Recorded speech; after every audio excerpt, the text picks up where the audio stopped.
Our readings this Sunday invite us to explore a word that is found frequently in the Bible.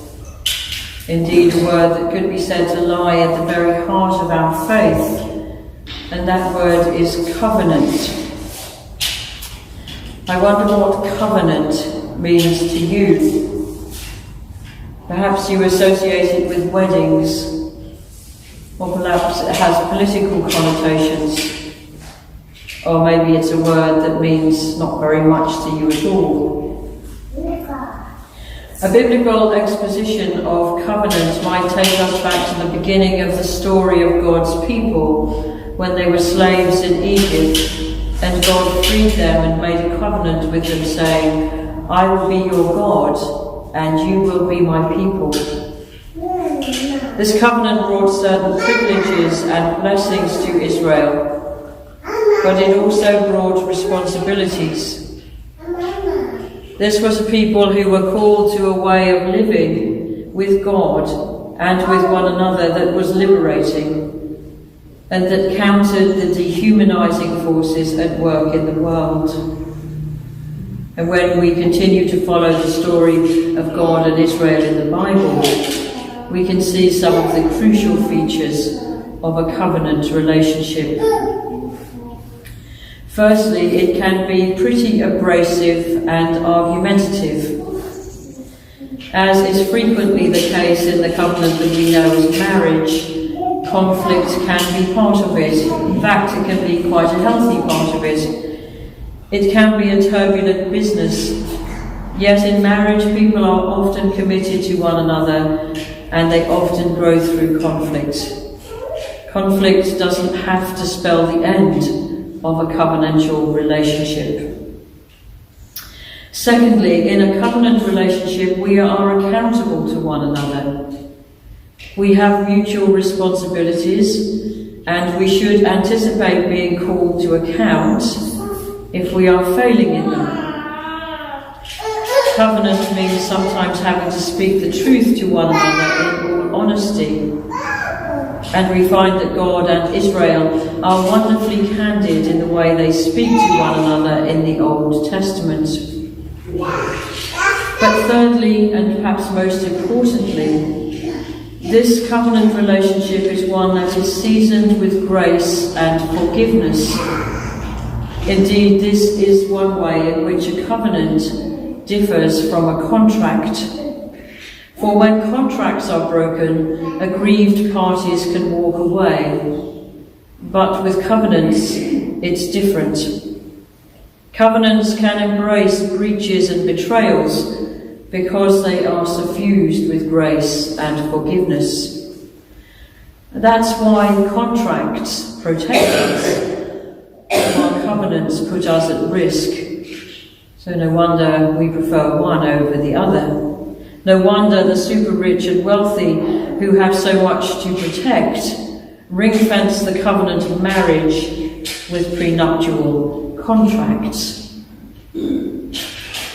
So if we turn to our Gospel reading today from Matthew and set it against that background of covenant, here we find those three features in action. Firstly, there is conflict in the community. Secondly, there is accountability as the aggrieved party approaches the perceived wrongdoer.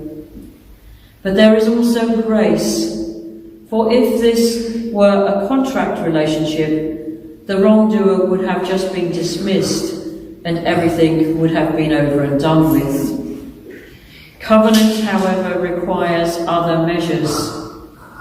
So the aggrieved party attempts to initiate reconciliation, and when they meet with rebuttal, they persist, insisting other members of the church and involving them.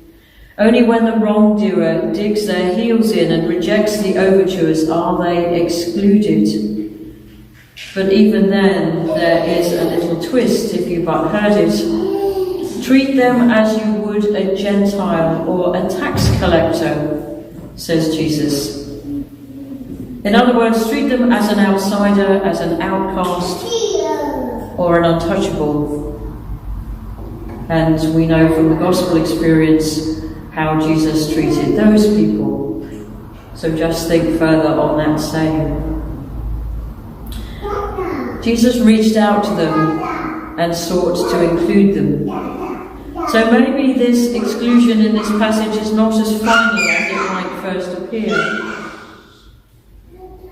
In this passage we find conflict, accountability, and this may be helping someone to see that they are letting others down. But here too is grace, persistence, patience, and forbearance in abundance. And I guess it all raises the question of what is expected of us in the church and what do we expect of others. Paul, writing to the Christians in Rome, used an interesting phrase. He referred to it as the debt of love you owe to one another. And what does that mean, you might say? Well, it means that the church is not a bowls club where you sign up and pay your dues and it's there for when you want or need it. No, the church is a covenant community in which we are bound together, owing it to one another to behave responsibly. But it's also a community where we have expectations of one another. And how might that all work out? Well, I guess we can look at it from different ways, but if we think first of conflict, churches throughout the world at the moment are torn apart over issues like homosexuality and the role of women in worship, about racial equality and all sorts of other things. What is our reaction to conflict like that? Matthew suggests we should expect it. Christians bound together in covenant will at times be the most fractious people on earth. And where is Jesus when Christians squabble? For where 2 or 3 meet together in my name, there I am in the midst of them.